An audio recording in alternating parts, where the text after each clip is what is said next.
And welcome into the television version of Strategies for Living. I'm marriage and family therapist David McMillan. Delighted that you've tuned in, joined with me today here on Strategies for Living. Well, we're all about helping us live healthier, happier, more peaceful lives in our bodies, in our minds, in our spirits, in our relationships here in the 21st century. We do that by engaging in important conversations with folks we like to call life strategists each and every time we do Strategies for Living. Now, a host isn't supposed to play favorites, not at all. And yet, I got to say, this is one of my favorite life strategists today, Robert Caruso from Richardson, Texas. And you already knew that, though, because you're a professional intuitive, right? You knew you were. I couldn't hide that from you, could I? Not at all. No. Not at all. I had it, yeah. Professional intuitive Robert Caruso. And you and I are working on a project together. We're working on a book together. We've got a lot to talk about today. Let's start with, what in the heck is a professional intuitive? And why do you prefer to call yourself an intuitive counselor than, a psychic or something like that? Well, psychic has a kind of a bad name to it. People's been using that for years and years, and it's never been in the greatest of light, you see. Yeah. The thing is, there's people all over the world that have the natural human ability of intuition that use it, and definitely in the gray, if not dark areas. When I say dark, I don't mean spirits and stuff like that. I mean dark as in without any kind of moral or any kind of ethics. Right. And they use it just to scam money from people, stuff like that. Everybody has the ability. That's why it can be represented wrong so easily, So every single person watching us, Robert, has the ability that you have. I have it. Yeah. All God's children have it, is what you're saying. Sure, yeah.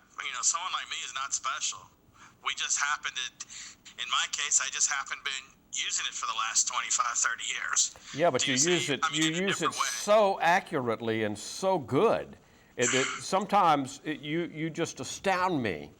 And you've done that from the very beginning. Our first conversation, right out of the box, you told me things that you couldn't possibly know. And I think I asked you, how did you how'd you do that? Right. Well, there used to be techniques that I would use, and I really don't have any techniques that I use anymore. It's just natural. Yeah. It's just like, anybody can walk, Everybody has the ability to walk, unless there's some organic reason.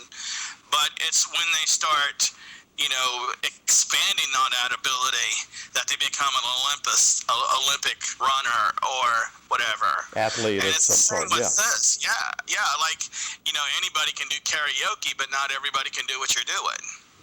Yeah. Do you see what I'm saying? It's just a matter of enhancing your ability. What you asked about being intuitive or being psychic is it has become so so much of a trend and a fad. It's become more of a circus act than it's ever been, you see. And what my belief is that we need to get back to what it really is. The ability, the interpretation, the open-mindedness that has to be part of it. We have to go back to that and use it for what it's meant to be used for, which is passing past the nonsense. In other words, seeing the other side of what's being said. Like this craziness in the political situation. Everybody's lying. Yeah, there's a lot of lying that's going on. Yeah, a lot of just rhetoric. Where if everybody had the intuitive ability and really knew how to use it, none of that stuff would pass at all. Okay, but I was lying in bed last evening, and I was thinking about doing this interview with you, and a question popped into my mind. I was thinking about, I'd seen something on one of the news channels, and of course, you and I have talked privately. I know who you're in favor of supporting and such. And it came into the crazy question came into my mind. I wonder if Robert knows who's going to win the election. Well, And then I recalled our conversation about, you definitely separate out what you do, and you have a political opinion. You're a voter, obviously. And so when it comes to something like that, is it hard for you to separate out the personal from the objective? This is what I'm seeing. This is what I think is going to happen. it gets a little tricky. Yeah. Yeah, because like I'll see somebody saying something and I know they're lying. Okay, and that'll taint a lot of, and maybe it'll be something they're lying about that I feel is like so important, and their lying just just nullifies it and ruins Do you call people on that idea. when you sense that, Robert? Do you call people? Well, Or? in my in my work I do, yeah. I don't have nobody's asking me about the political guys. You know what I'm saying? Yeah. And a lot of that is that what's going on now is more rhetoric just to get the job. And really we're in a time in our society. I mean, not just American, but all over, to where people have to start working together. Do you see? Yeah. And I'm going to get on a soapbox if we keep this up. So because I'm really watching the political thing. And, So you're giving me fair warning there, right? Yeah. Well, I think, we're at a fork in the road, Do we have a life of, the bottom line says everything, and everybody that don't have advantages don't get what they need? Or do we have one that everything starts to make a little sense, do you see? And everybody has at least a good starting point, Yeah. do you see? Yeah. And it's all doable. It's all doable. Yeah. So, but anyway, that's not why we're doing this, I guess. Yeah, but it's fun to talk about, isn't it? I warned you. Yeah. What kind of things do people consult you about? And of course, you and I are doing some specialized work. We're going to talk about that. But what are the kinds of things that people generally, because people call you, you've been doing this for 20 some odd years now, you've got clients all over the world that depend on you and consult with you on a regular basis, some maybe on a monthly basis, some even probably on a weekly basis. What are the kinds of reasons that people consult you?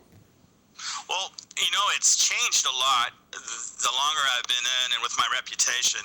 Now I deal with a lot of people that are very serious about their lives. They're trying to work through certain things, either emotionally or professionally or, in relationships, stuff like that.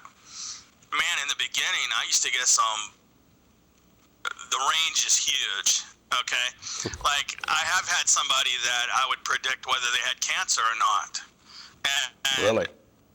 They were, if I was going to say no, they would totally not go to a doctor. Do you see? So what I would say, of course, would be, well, I am seeing something, but I feel the need that you have the need to go see someone about it. Because I am no doctor. Right. Okay. Right. That's one. That is probably one of the worst. One of them was back in '97.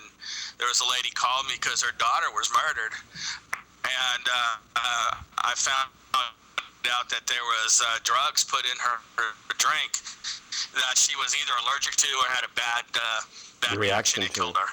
So it gets that serious. And then I've had them call me women, call me and ask me what type of underwear they should wear on a date. I mean, I'm not going to ask them insane. I'm not going to ask you if you tell them or not. I guess you do, huh? I absolutely do. It's my job, And what it has to go in that situation is like, okay, I take into account who this guy is, what he's like, and then I match it up like that. I mean, it feels silly, but I do it. It's my job. Yeah. Well, and you make people happy along the way, but it's, again, using your talent and ability for what people want your talent and ability for. And Right. yeah. So Yeah. what do you consider in the years that you've been doing this?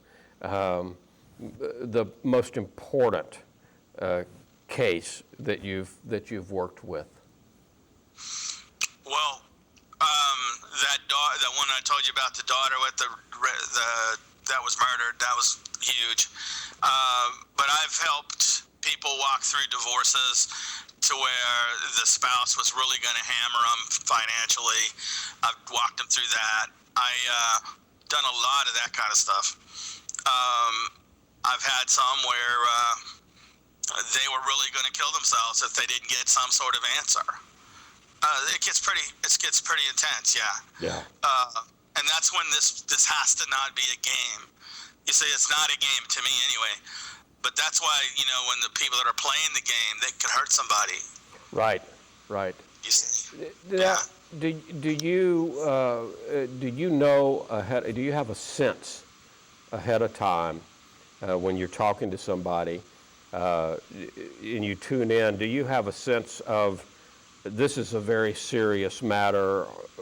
Again, what I'm asking is, if I call you and you don't know me, do you have a sense, okay, this is going to be a trivial matter, he's going to ask you what kind of underwear to wear on a date or something, versus this is a very serious thing that he's wanting to know? Well, I definitely get the vibe, and I get it pretty much right away. But it's still the same thing. I still have to say exactly what I see with no judgment. Yeah. Well, and I think that's one of the things that sets you apart. People who consult you, and we'll tell folks when we come back from the break how they can access you. They don't have to be in the Dallas area. You're in the Dallas-Fort Worth area in Richardson, Texas. But you do most of your work by phone, some by Skype, some by computer. So people can be any place in the world, and you can be where you are. And so we'll talk about that. The other thing we'll talk about is how you and I have come to work together over these last few months, and some of the cases we've worked on. Some of them have been astounding, don't you think, Brother Robert? Yeah. Robert Caruso. Yeah. Robert Caruso, our life strategist today here on Strategies for Living. We're going to take a quick break. We'll be back with life strategist Robert Caruso. Intuitive.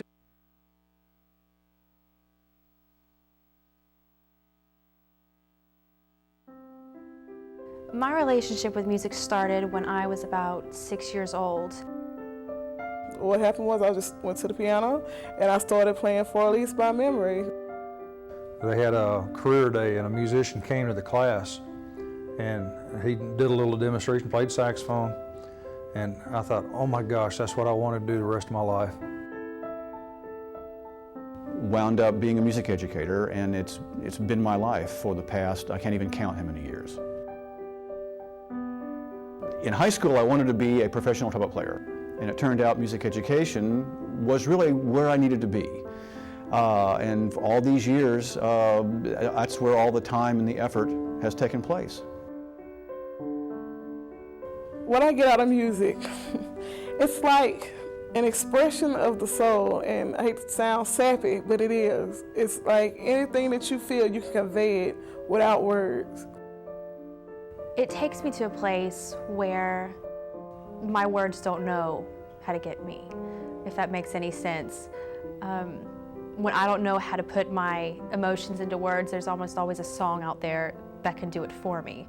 Some of the things I get out of teaching personally is actually seeing students get it. One of the subjects that I really love to teach is music theory. And many of our students come to us with a love of music and the hope of studying music and either performing professionally or being music educators. To get to that end, they need to study the music theory aspect of it. What do the notes mean? What's on the page? Being a community college, people look down on the college because of that, and I think they're wrong. So the quality doesn't suffer at all. I mean, it's unreal. They expect the same thing out of you at a community college as they do at a four-year institution. And the concepts that you learn and, techniques, and you can't find it at every school. One of the main things that we try and do here at Bossier Parish Community College with our music students is to instill a good work ethic. one of the scariest things that I've ever had to do, it was get up on the stage to do my student recitals like everybody else is required to do as a major, but the instructors help you through it. I mean, they're great. You couldn't ask for a better program here. When I leave Bossier Parish Community College, I'm gonna go get my bachelor's, and then I'm gonna go get my doctorate and hopefully teach at a college. One of the aspects of our music program that we're always working on is recruiting quality and talented students.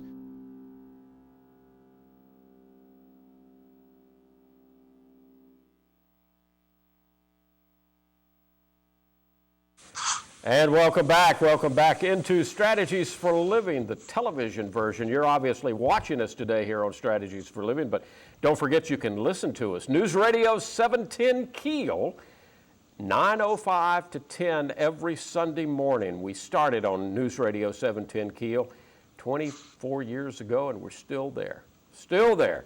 Also, www.strategiesforliving.com. And today, our life strategist is one of my very favorites, Robert Caruso. He is an intuitive counselor in the Dallas-Fort Worth area. You can find him at 101 Buckingham Road, New Digs, right, Robert? New Digs, man, yeah. I like it. And moving on up. Right. 101 Buckingham Road, Richardson, Texas, in Suite 160. Or you can call him at area code 469-546-8017. And a lot of people do. You do a lot of readings. You do a lot of work with people on the phone. You're on the computer and on the phone most of the time, right?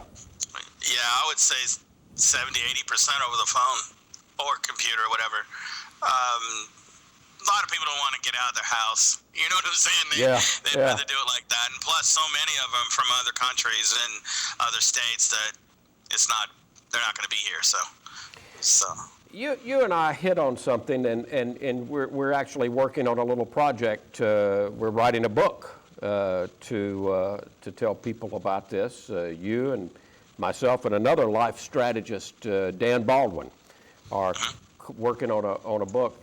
You and I, over this past year, have started to collaborate a bit, I guess you would call it.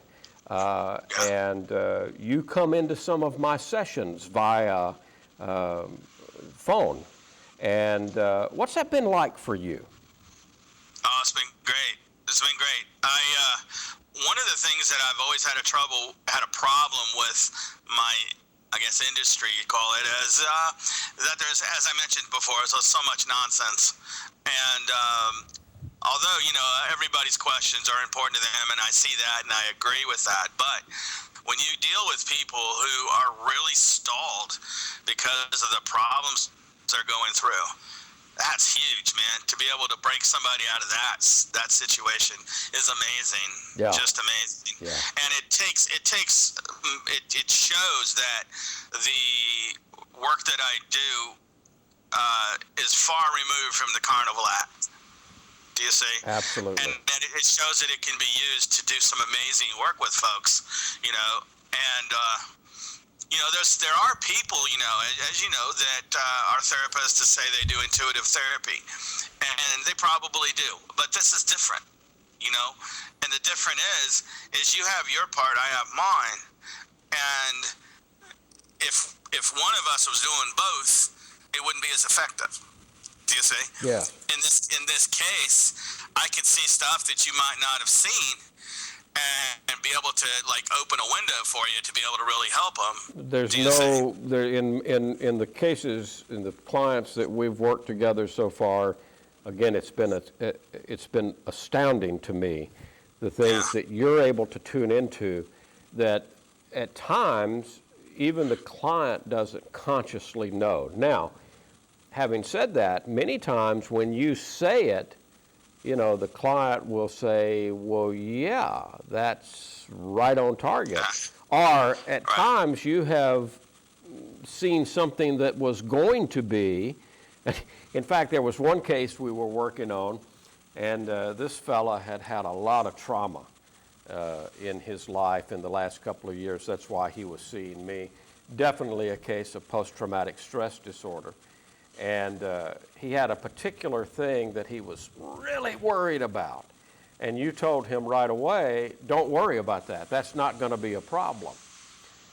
Before you hung up the phone with him, and there was no way you could have known, but before you hung up the phone with him from that piece of the session with me, he was getting a phone call and to tell him that's in the process of resolving. Now, that was an incredible, I don't think I'll ever forget that, Robert. I don't think I'll ever forget that. Yeah, that happens. Yeah. And literally, those are the kind of things that will get your attention. However, the majority of what we've done has been, again, what I would call, and I don't know, you may call it something else, but I call it making the unconscious conscious. Because, you can't change, none of us can change what we don't acknowledge. None of us can change what we can't see about ourselves. And so that's part of the value as I see it. Again, we don't even have to say and worry, are you 80% accurate, are you 100% accurate, are you 50% accurate? Because all of us, as we think things, none of us are 100% accurate in our conscious or unconscious thinking, are we? No. Well, the thing about it is, you can look into somebody's mind or in somebody's thinking processes or whatever, and you can identify something, and really where it becomes not 100% is your interpretation. Do you see? Your filter. Your particular filter. Right, and that's why, I've been doing it so long. That's why it's the years of work and study has been so important, is because I have to be able to interpret it outside of my own feelings about things. Do you see? So I may have a client who is going through something I have